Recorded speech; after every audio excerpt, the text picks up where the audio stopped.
아멘.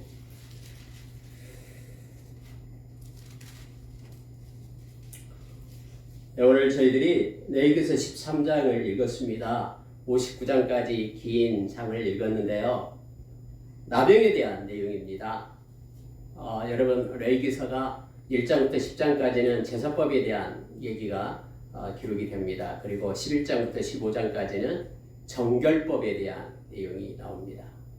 오늘 13장을 읽으면서 참 제사장들 할 일이 너무 많다라는 생각을 갑자기 하게 됩니다. 이 나병, 요즘에 한센병이라고 얘기하죠. 문둥병 옛날에는 그렇게 번역을 했었고 요즘에는 한센병 이렇게 얘기합니다. 근데 여러분 내용을 쭉 읽어보면 그때 당시 성경에 기록되어 있는 이 나병하고 현재 말하는 이 한센병하고는 좀 틀립니다. 그때 말하는 이 성경에 기록되어 있는 이 나병이 훨씬 더 범위가 더 커요.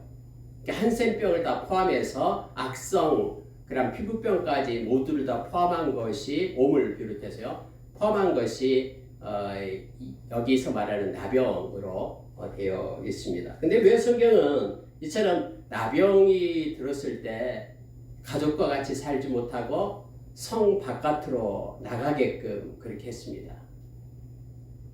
그러니까 많은 사람들이 살고 있는, 즉 하나님의 그 성소가 있고 하나님의 성막이 있는 그 진영 안에서는 살 수가 없어요. 그 진영 바깥으로 나가야 됩니다. 이 사람들은 거기에서 이제 부정하다라고 사람들이 오면은 외쳐야 되고요. 만약에 가까이 있는데 외치지 않았다 그러면 사람들이 돌멩이 들어가지고 던져서 죽이게도 할 수도 있죠. 그래서 부정하다 오지 말아라고 막 신호를 합니다.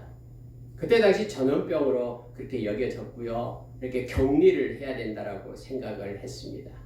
여러분 오늘날 코로나도 격리를 하잖아요. 그때나 지금이나 동일하게 이렇게 격리시키는 것은 맞습니다. 오늘 보니까 읽는 말씀 가운데 다 가지고 완전히 이렇게 나병의 모습, 흰털이 생기고 그 환부가 우묵하게 들어가고 이런 불그스름하고 이런 것이 확연하게 드러나면은 바로 격리돼서 부정하다 외치면서 바깥으로 나갑니다. 그런데 애매하다라는 거예요. 이게 긴지 아닌지 모르면은 격리해서 일주일 후에 다시 봅니다. 또 일주일 후에도 애매하다 그러면은 다시 또 일주일을 또 격리시켜서 보게끔 그렇게 했거든요. 같이 섞지 않도록 그렇게 했습니다. 여러분이 이 13장을 읽으면서 이 말씀 가운데서 우리에게 주고자 하는 말씀이 무엇인지 마음속에 그렇게 생각해보고 또 묵상해 봅니까? 로마서 15장 4절에서 하나님의 말씀이 기록된 것은 우리로 하여금 위로하시는 하나님을 만나게 하기 위하여 뿐만 아니라 우리에게 소망을 주고 또 우리를 격려하고 또 우리로 하여금 교훈을 주기 위하여 이 말씀이 기록되어 있다라고 성경은 말하고 있습니다. 우리가 고린도전서 10장에서도 역시 동일하게 이 말씀은 저와 여러분에게 교훈을 준다라고 말합니다. 오늘 읽은 말씀 가운데 우리는 어떤 교훈을 말씀 가운데 얻어야 됩니까? 또 이 말씀 가운데 읽으면서 여러분의 마음을 위로한 것이 어떤 말씀이었습니까? 여러분, 우리가 이 말씀을 보면서 몇 가지만 좀 묵상하고 기도하는 시간을 갖도록 하겠습니다. 저도 어렸을 때 왜 나병 환자들은 말씀을 읽으면서 이 사랑하는 가족과 헤어져서 따로 떨어져서 살아야 되는가? 저희가 어렸을 때 살던 제가 전라남도 순천에 있었는데 가까이에 고흥 소록도가 있었습니다. 저도 소록도에 몇 번 가봤거든요.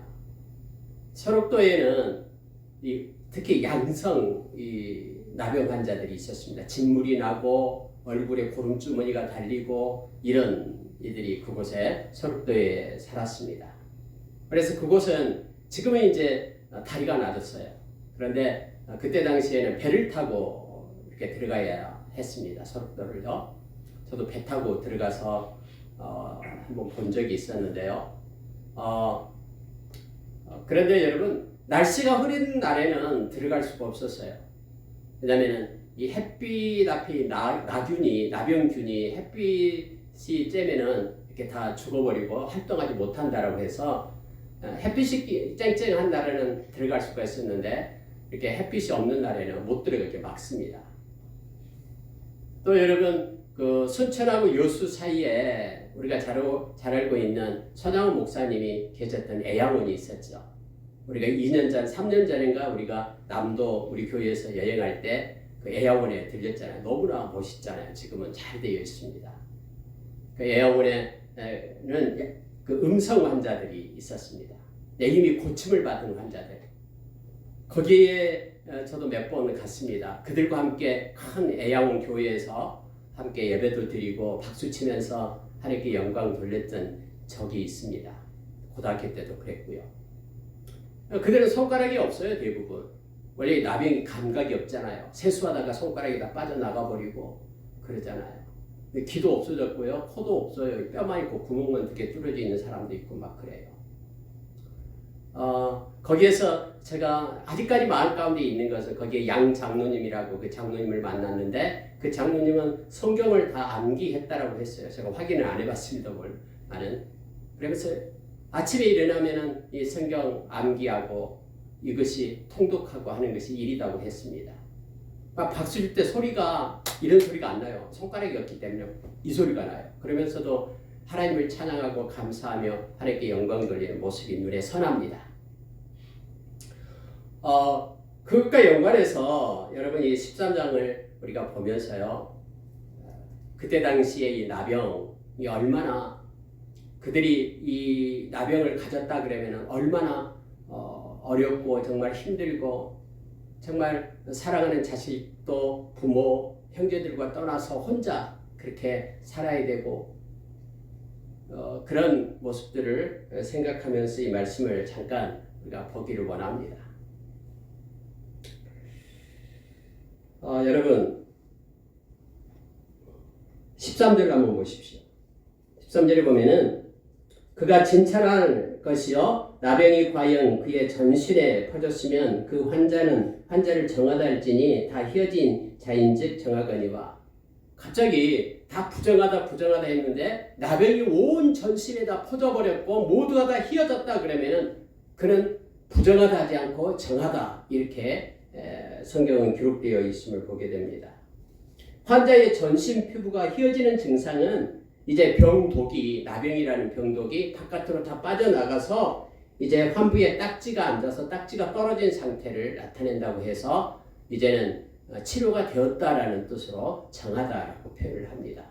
그러니까 무작정 성경에서는 그냥 딱 잘라가지고 이것은 문둥병 이렇게 나병이 걸렸기 때문에 부정하다 이렇게 하는 게 아니에요. 그런 섬세함으로 이렇게 이제는 모든 병이 다 들어가지고 환부가 다 이제 병독이 빠져나와서 치료됐다 그러면 이제 정하다라고 표현합니다. 제사장들은 진짜 이 진찰을 잘해야 됩니다. 말씀에 근거해서 계속해서 진찰을 하는 거예요.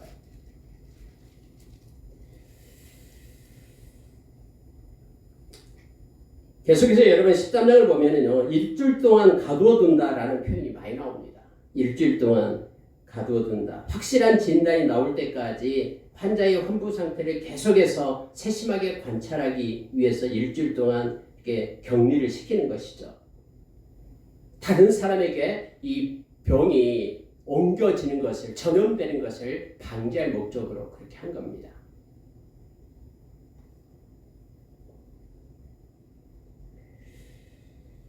여러분, 이제 다음 장에 보면, 14장에 보면은, 이제, 문둥병에서, 이 나병에서 이렇게 회복이 되면은 어떻게 하나님 앞에 나가야 되는가에 대한 내용이 나와요, 규례가.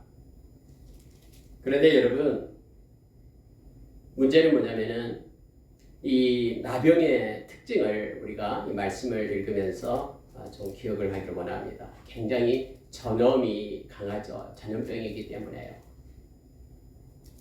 이 나병 환자가 부모를 떠나고 이렇게 바깥으로 나가서 살아야 될 이유가 뭐냐면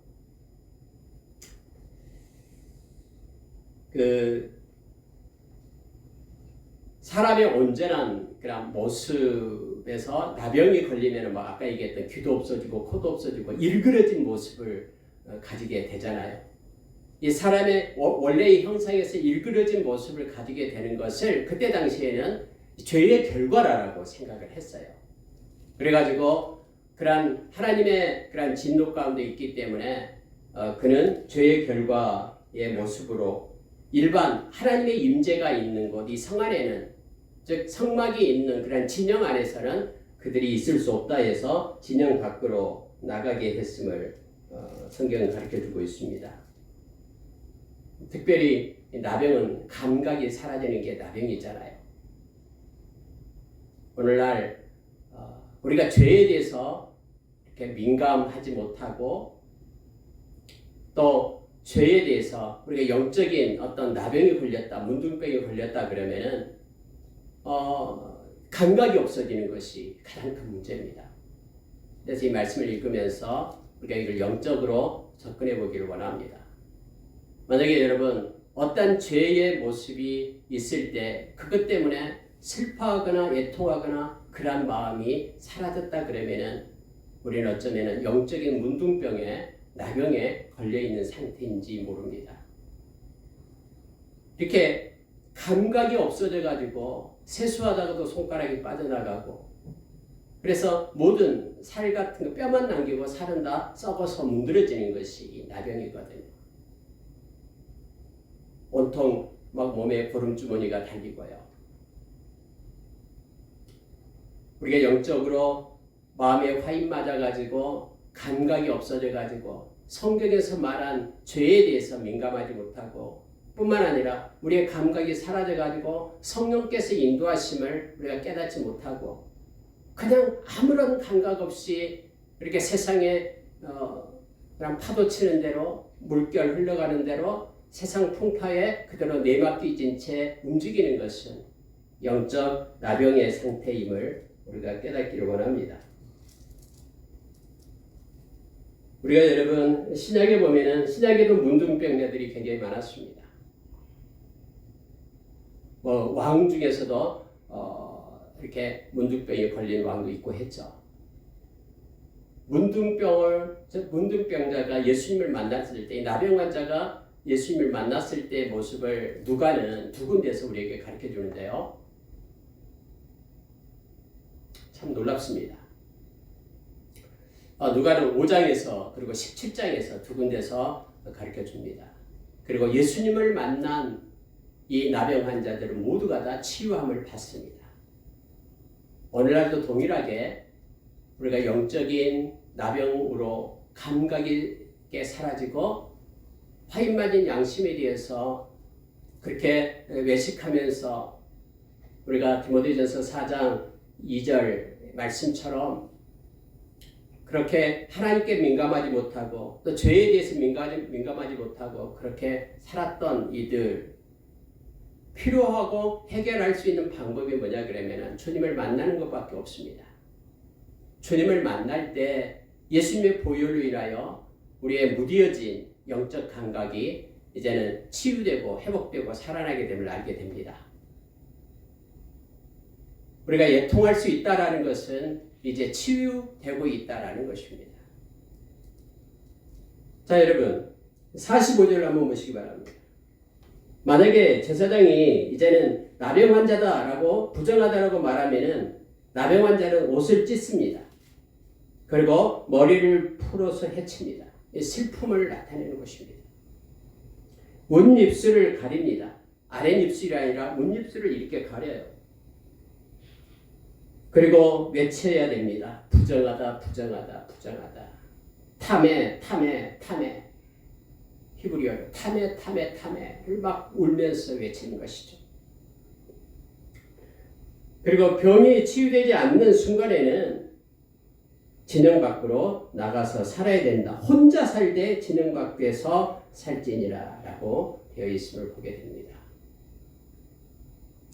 동일하게 우리의 영적인 그런 나병이 회복되지 않는다 그러면은 우리들 역시 이처럼 이 무감각한 상태에서 주님을 모른 채 살 수밖에 없는 존재이고 혼자서 떨어져서 살아야 됨을 알게 합니다. 그러나 예수의 보혈로 인하여 예수님 만남으로 인하여 우리의 영적인 나병이 치유되고 주님께로 돌아오게 될 때는 우리는 함께 사귀는 자로 우리가 요한일서 1장에서 주님과 함께 사귀는 자로 함께하는 자로 또 모든 영적인 형제 자매와 함께하는 자로 우리가 살아갈 수 있음을 알게 됩니다. 누가복음 5장 12절에서 16절에 보면은 예수님께서 동네에 들어가시니까 한 나병 환자가 거기에서 나타납니다. 잘못하면 돌 맞아 죽는데 그 나병 환자가 예수님께 그렇게 말을 해요. 예수님, 나를 좀 불쌍히 여겨주십시오. 나를 좀 살려주십시오. 예수님, 나 좀 고쳐주십시오. 아까 우리가 찬양을 했듯이 고쳐달라고 말합니다. 그럼 여러분, 원래 문둥병, 이 나병은 전염성이라고 했잖아요. 가까이 가지 못하게끔 하잖아요. 근데 여러분 성경에 보면은요, 의사였던 이 누가가 너무나 잘 알고 있잖아요. 이 병에 대해서. 그래서 이 누가는 예수님을 만난 이 나병 환자에 대해서 나병을 가진 이 사람이 예수님 만나는 것을 섬세하게 기록을 해주고 있어요. 아니 예수님이 쫓아가요. 그렇게 나를 좀 불쌍히 여겨달라고 외치는 그 나병 환자에게로 예수님이 달려갑니다. 그리고 그 환부에다가 예수님이 손을 대요. 그냥 멀리 떨어져서 알았다. 너 지금 너 병이 뭐 떠날지어다 이렇게 말하는 거 명령하지 않고 주님은 이 손으로 고름 묻어있는 병이 질퍽한 그곳을 만져요. 그러면서 너 믿음이 너를 보냈다면서 병을 고쳐줍니다. 그리고 하는 얘기가 뭐냐면 너는 지금 어디로 가냐면 제사장에게로 가라. 제사장에게. 그래서 오늘 제사장에 이 다음에 14장에 나와요. 제사장에 가면은요. 이 나병이 나은 사람을 제사장에게 진찰을 해. 또 나았나 안 나았나. 나았나 보고 나았으면은 그 정결 예식을 행하게 됩니다. 특히 비둘기 2마리를 가져와서 1마리는 죽여요. 그리고 1마리는 살려서 보내요. 이제는 너가 자유다. 너의 죄를 속지 않은 그런 1마리를 피를 흘려서 속죄를 하고 나머지 1마리는 살려서 보내면서 너는 이제 병으로부터 자유됐다 하는 그런 의식을 행하게 됩니다. 예수님께서는 제사장에 갖다 보혈하라고 말해요.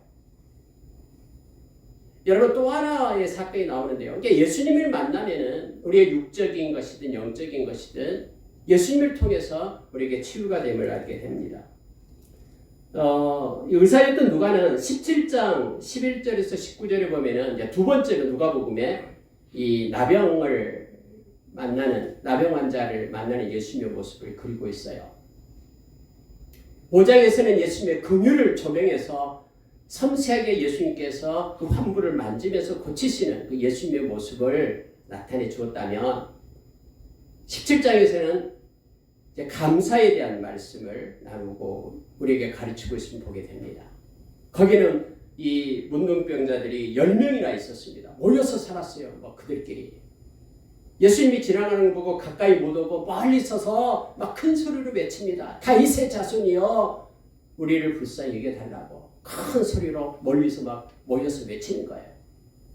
그때 예수님께서는 그들을 향해서 긍휼한 마음을 가지면서 그렇게 말합니다. 빨리 가서 제사장들에게 갔다 너희들의 모습을 보이라라고 말하는 거예요. 여러분 17장에서는요. 예수님이 달려가서 뭐 만져주거나 그러지 않습니다. 빨리 가서 제사장에 가서 보이라 라는 말만 하는 거예요. 그랬더니 10명이 이제 제사장을 향하여 막 다름질을 하는 거예요. 아 예수님께서 말씀했으니까 말씀만 믿고 다름질에 갑니다. 그런데 가는 도중에 고쳐지기 시작하는 거예요. 이렇게 솜털처럼 막 이렇게 하얀 그런 털이 났던 모든 솜 같은 것들이 없어지고 깨끗해지고 이 피부가 돌아오고 하는 사건들이 있었잖아요. 얼굴이 제대로 이렇게 고쳐지고 했습니다. 여러분 그때 예수님이 어디를 갔었냐면 그때 갈릴리하고 사마리아 이 사이의 동네에 들어가는데 갈릴리에 속하지도 않고 사마리아에서도 그 성에서 밖에서 나와 있는 그 문둥병자들 10명이 거기에 있었거든요. 원래는 그 성 안에 살지 못하기 때문에 바깥에서 그냥 살아요. 근데 여러분 성경에 보니까 그들이 제사장에 달려가다가 고쳐지니까 너무너무나 기쁜 거예요. 그래서 사람들이 막 기뻐서 막 보여요. 그 말씀이 있고 이렇게 묵상하면요. 근데 여러분 그 중에서 한 명만 예수님께로 쫓아옵니다. 그리고 예수님 발 아래 엎드려서 예수님께 감사를 드려요. 예수님 고맙습니다. 정말로 내가 부모와 떨어져 가지고 자녀와 떨어져 가지고 나 혼자 성 밖에서 그렇게 이 엄청난 이 부정한 질병을 가지고 살았는데 예수님 당신 때문에 나의 모든 질병이 깨끗해졌습니다. 너무너무 고맙고 감사합니다라고 예수님 앞에 엎드려 감사를 하는 한 명의 이렇게 문둥병으로부터 나은 사람이 있었습니다. 근데 성경은 그를 사마리아 사람이다라고 말합니다. 유대인들이 정말로 온전하게 취급도 안 했던 사마리아 사람들, 그 사마리아 사람이 한 명이 예수님께 와서 엎드려서 감사하고 있는 내용이 나오고 있습니다. 그때 예수님이 뭐라고 얘기하냐면요, 나머지 9은 어디 갔느냐라고 말해요. 예수님이 왜 이걸 물었겠습니까? 나머지 9도 당연히 나에게 와서 경배하고 감사해야 된다라는 내용이죠. 그러면서 나에게 찾아온 이는 이 한 사람밖에 없다면서 예수님께서 너 죄 사함을 받았다 라고 선언을 해주십니다. 여러분이 오늘 우리가 레위기서 13장에 계속해서 어떻고 계속해서 진찰하는 장면이 나오고 있는데요. 여러분이 이 말씀을 읽으면서 이 제사장들은 자세하게 살피고 격리시키고 진찰하잖아요. 그리고 나았는지 낫지 않았는지 그렇게 하는 일들을, 그러한 수고를 제사장들이 합니다. 우리도 베드로전서 2장 5절, 2장 9절에서 거룩한 제사장, 왕같은 제사장이라고 했습니다. 여러분, 우리는 다른 사람을 살필 게 아니라 우리 자신을 살펴야 됩니다. 내가 영적 나병이 들어서 있는 상태가 아닌지 계속해서 살피고 해야 됩니다. 너희가 믿음이 있는가 스스로를 살펴라라고 우리에게 말하잖아요. 그래서 정말로 우리의 감각이, 영적 감각이 회복되기를 원합니다. 예수님의 보혈을 인하여, 예수님 만남을 인하여 회복되어서 정말로 하나님의 은혜 가운데 있고 어떤 죄가 오든 민감하게 그 죄를 깨닫고 하나님 앞으로 돌이키는, 그래서 하나님과 사귐이 있고 깨끗한 마음으로 주를 부르는 자들과 함께하며 사귀며 하나님의 의와 믿음과 사랑과 화평을 쫓는 저와 여러분의 삶이 있기를 원합니다. 예수님께서는 다른 사람들은 다 싫고 돌 던지고 부정하다라고 외치고 있는 그들을 향해서 그렇게 멀리하고 격리하고 하지만 우리 주님은 다가가십니다. 그리고 아무리 추하고 냄새나는 것이라도 주님은 만지시며 긍휼을 베푸십니다. 당신의 생명을 우리의 대속물로 주기 위하여 오신 분이 우리 예수님이십니다. 그리고 예수님은 원하는 것이 있습니다. 우리가 주 안에 있을 때 우리가 감사하는 자로 우리가 서기를 원하는 것입니다. 감사는 모든 삶을 변화시킵니다. 우리의 고난도, 우리의 힘듦도 그것을 다 아름답게 승화시키는 것이 감사입니다. 그래서 감사로 받으면 버릴 것이 아무것도 없음을 성경이 우리에게 가르쳐 줍니다. 한 명의 그런 사마리아인이 하나님의 주님의 은혜를 입고 주님 앞에 돌아와서 감사하며 그렇게 영광을 돌렸듯이 우리의 삶 가운데 일어나는 모든 것 가운데 주님이 주시는 힘으로 한 모든 것들은 주님의 이름에 영광을 돌리며 감사하는 우리의 삶이 있기를 원합니다. 여러분, 나병에서 건전하게 되면은 할 일이 엄청나게 많겠죠. 사랑하는 가족들도 보고 싶어서 달려가고 싶은 마음도 있고요. 뿐만 아니라 지금까지 하지 못했던 일도 하고 싶고 빨리 가서 뭔가 좀 배불리 먹고도 싶고 여러 가지 일들이 있을 겁니다. 그러나 가장 먼저 기억해야 될 것은 나를 나되게 하는 것이 하나님의 은혜임을 깨닫고 하나님 앞에 감사의 마음을 드리는 것입니다. 아침에 일어나자마자 감사로 시작하십시오. 하나님, 나에게 생명을 연장시켜 주셔서 감사합니다. 저녁에 잠자리에 누울 때도 감사로 하루를 맺으십시오. 하나님, 오늘 하루도 하나님의 은혜 가운데 거하게 하여 주셔서 감사합니다.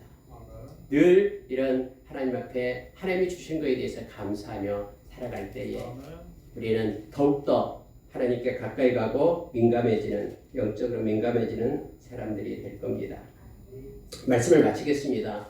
오늘 참 13장의 말씀을 가지고 계속 읽고 할 때에 여기서 우리가 뭘 가질 것인가에 대해서 우리가 영적인 민감성을, 영적인 나병으로부터 회복되어서 작은 것이라도 깨닫고 또 주님과 함께 동행할 수 있는 우리의 모습이 삶 가운데 있기를 원하고, 또 예수님의 긍휼과 예수님께서 원하시는 감사의 삶을 살아가는 우리가 되기를 원합니다.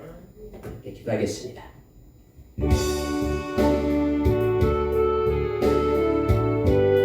예수님 여호와여,